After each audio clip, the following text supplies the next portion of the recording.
Pathmonk is the intelligent tool for website lead generation. With increasing online competition, over 98% of website visitors don't convert. The ability to successfully show your value proposition and support visitors in their buying journey separates you from the competition online. Pathmonk qualifies and converts leads on your website by figuring out where they are in the buying journey and influencing them in key decision moments with relevant micro experiences like case studies, intro videos, and much more. Stay relevant to your visitors and increase conversions by 50%.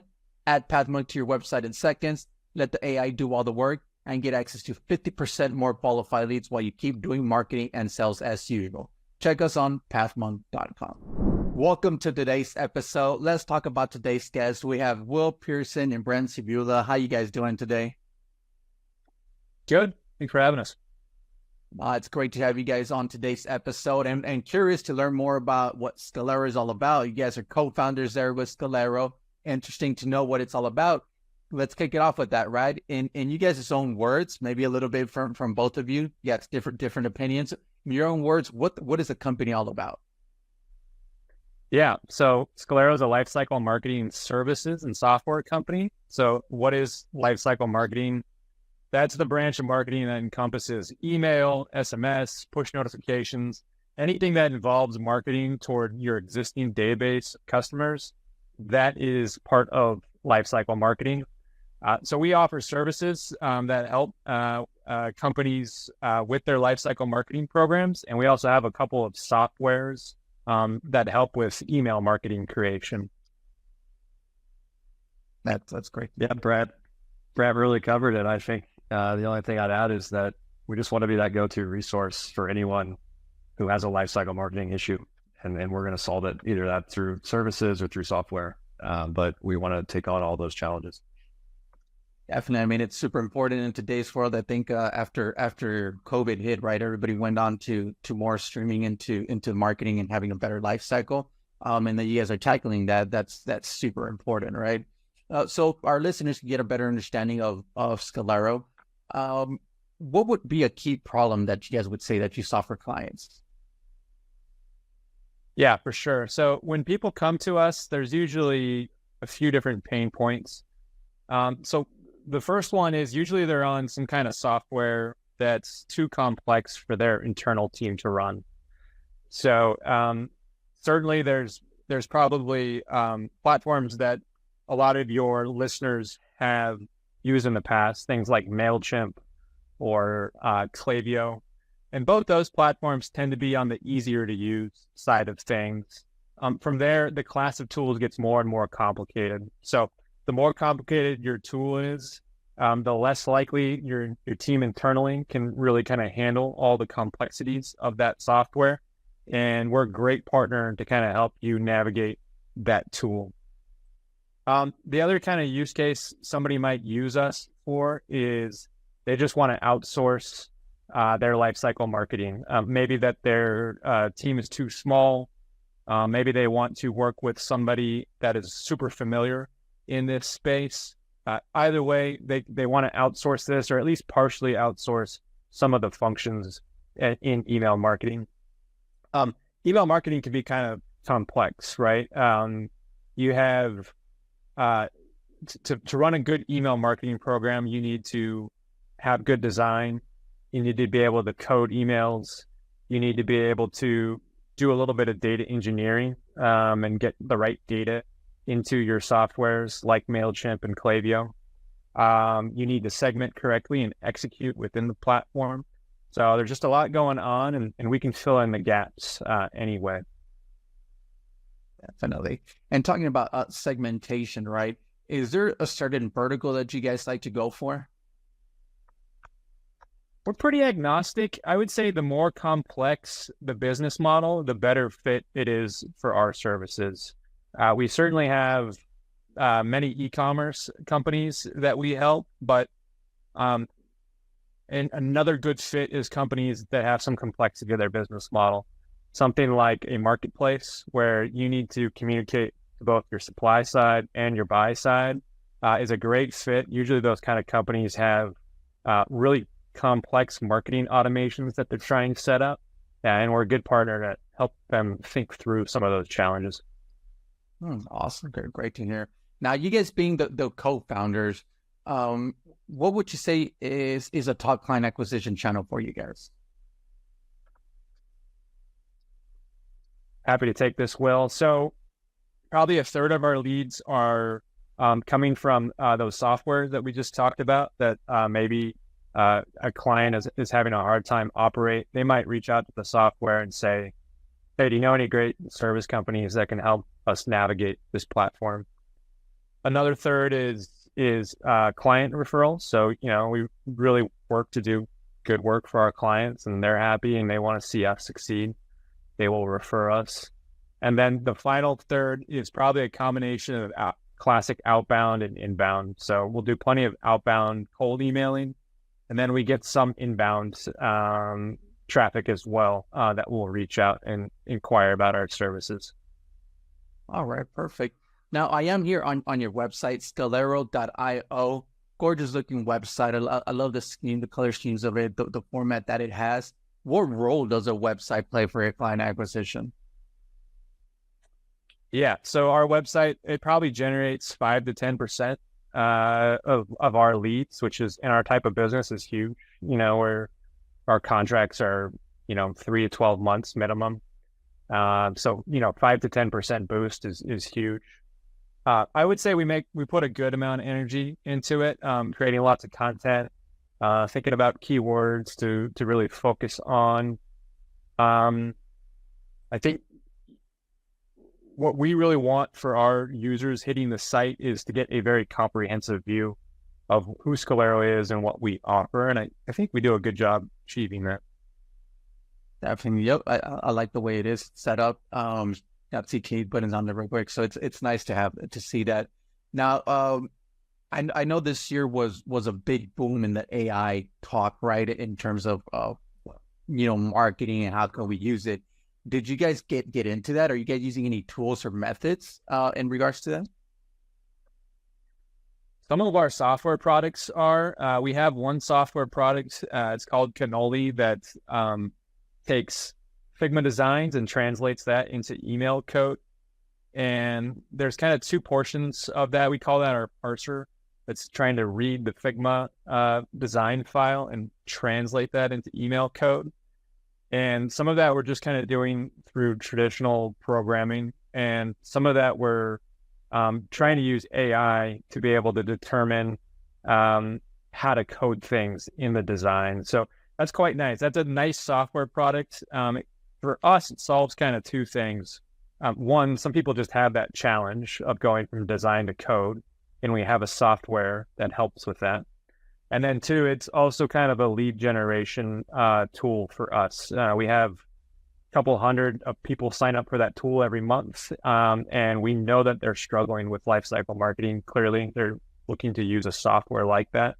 And so they come on inbound, and we're able to try to see if they want other more help than just that specific problem that we might be able to solve. So, without AI, we wouldn't really be able to solve that design to code challenge quite as well as we are able to. So it's kind of a nice application right off the bat. I think everybody is yeah, go ahead, Will. Yeah, the other way we're thinking about AI is internal workflow. So, for example, we connect on Slack with all of our clients and communicate there for kind of fast-paced communication.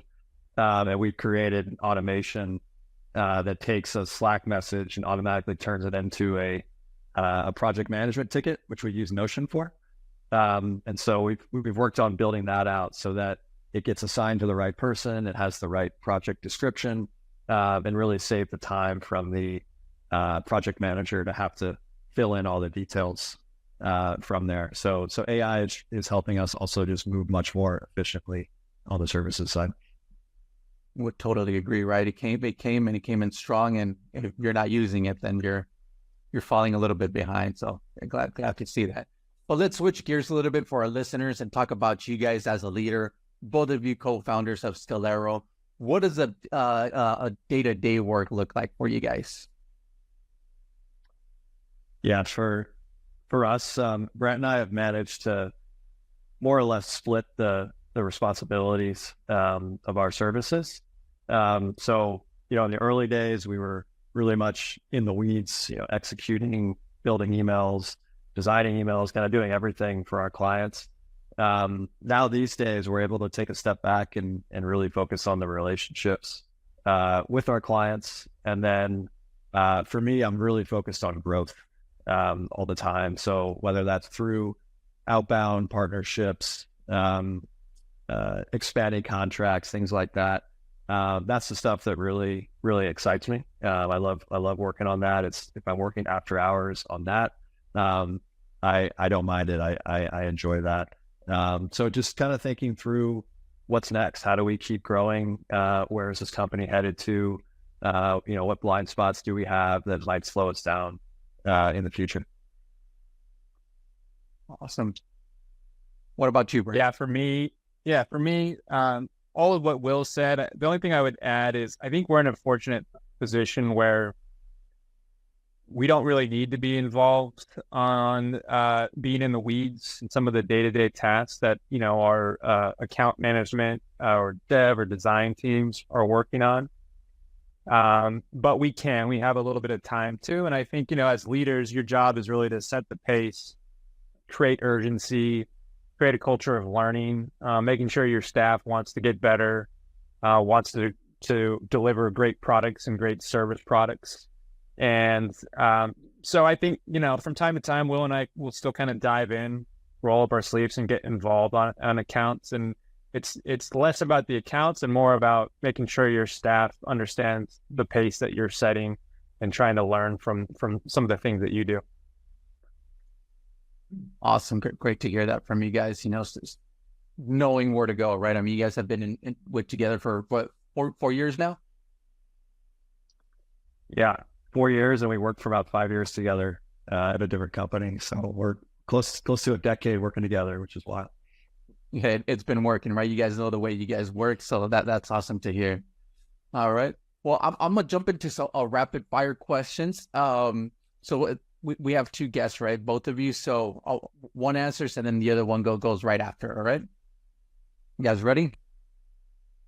Do it. All right. First off, let's start with Will and then Brent. What is the last book that you read, Will? Yeah, I read books to often take my mind off the day to day. So I do read some business books, here and there. But in the evening, I'm really into reading British crime novels.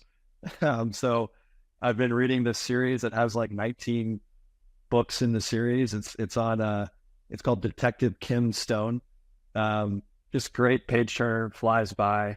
They're fantastic. On the business side, I've been reading a book called Profit First. Just kind of different approach to managing the finances of a business and just kind of challenging ourselves to think differently around that. Awesome. And what about you, Brent? Yeah, I'm a terrible reader. But the last book I really enjoyed was a book called Sea People. And that covers how the Polynesians were able to populate the islands in the Pacific. Really fascinating book. Highly recommend. Awesome. Very great to hear that. All right. Next up is, let's start with you now, Brent. What is one single thing that your company is focused on at the moment the most?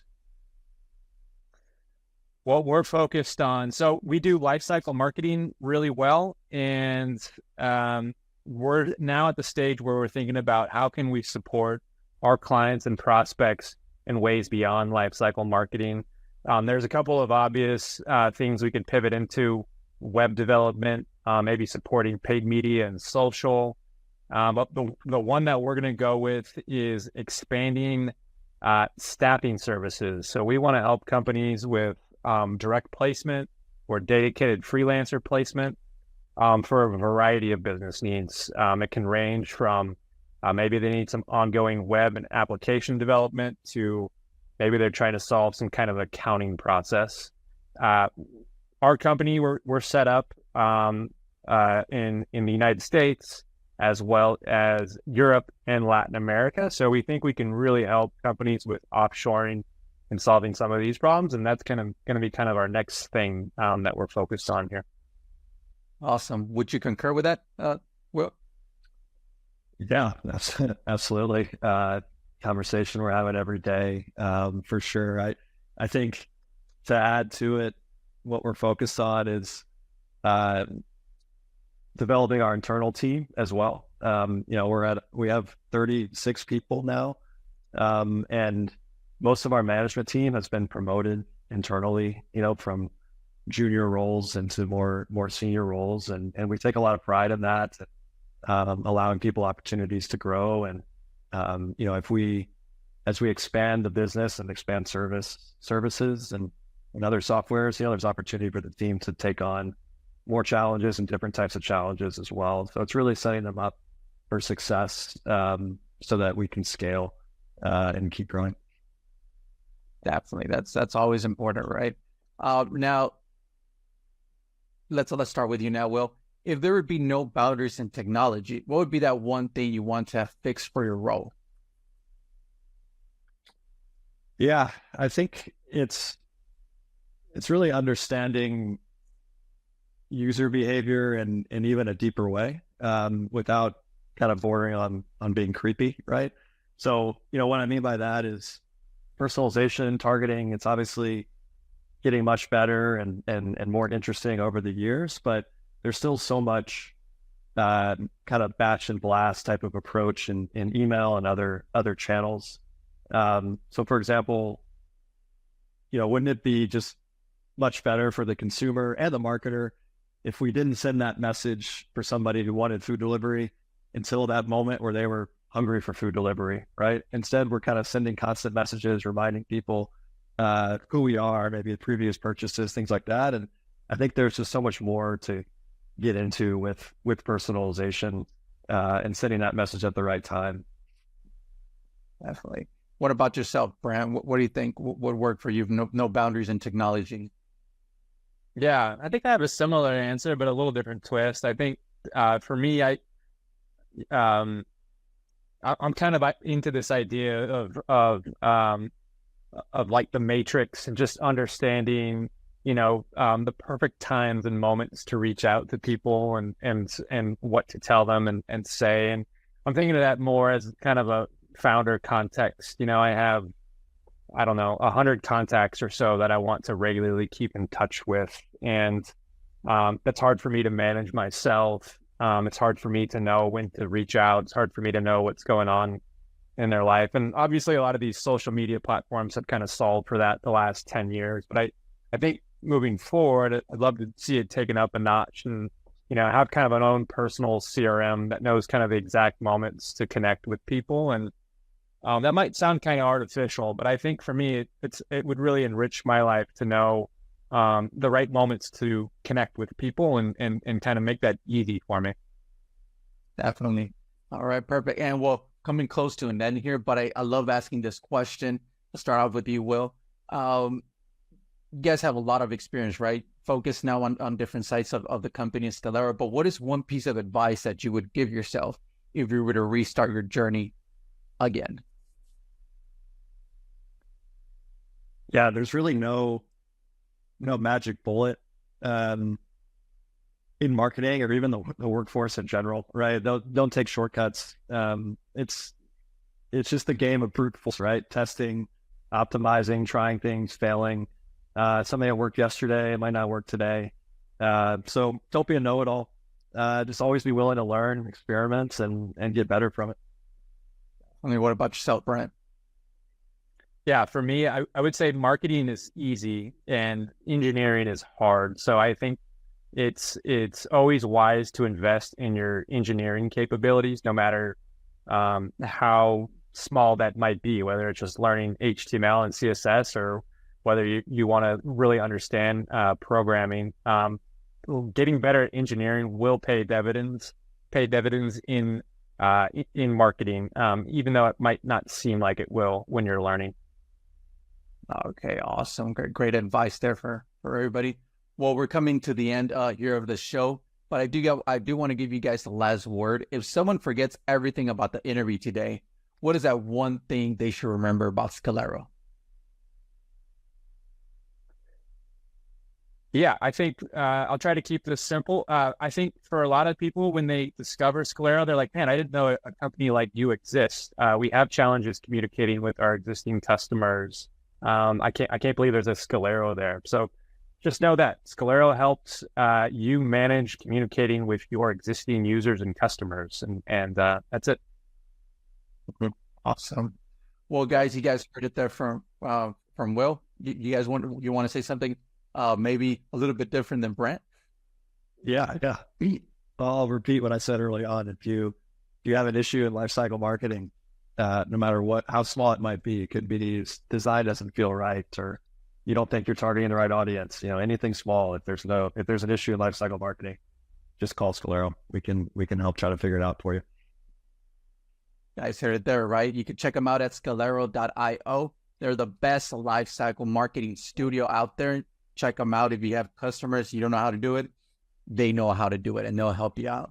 Will, Brent, thank you so much for being in today's PathMonk Presents episode. To our listeners, thank you so much for tuning in. Looking forward to our next episode at PathMonk Presents. Thanks, Resto.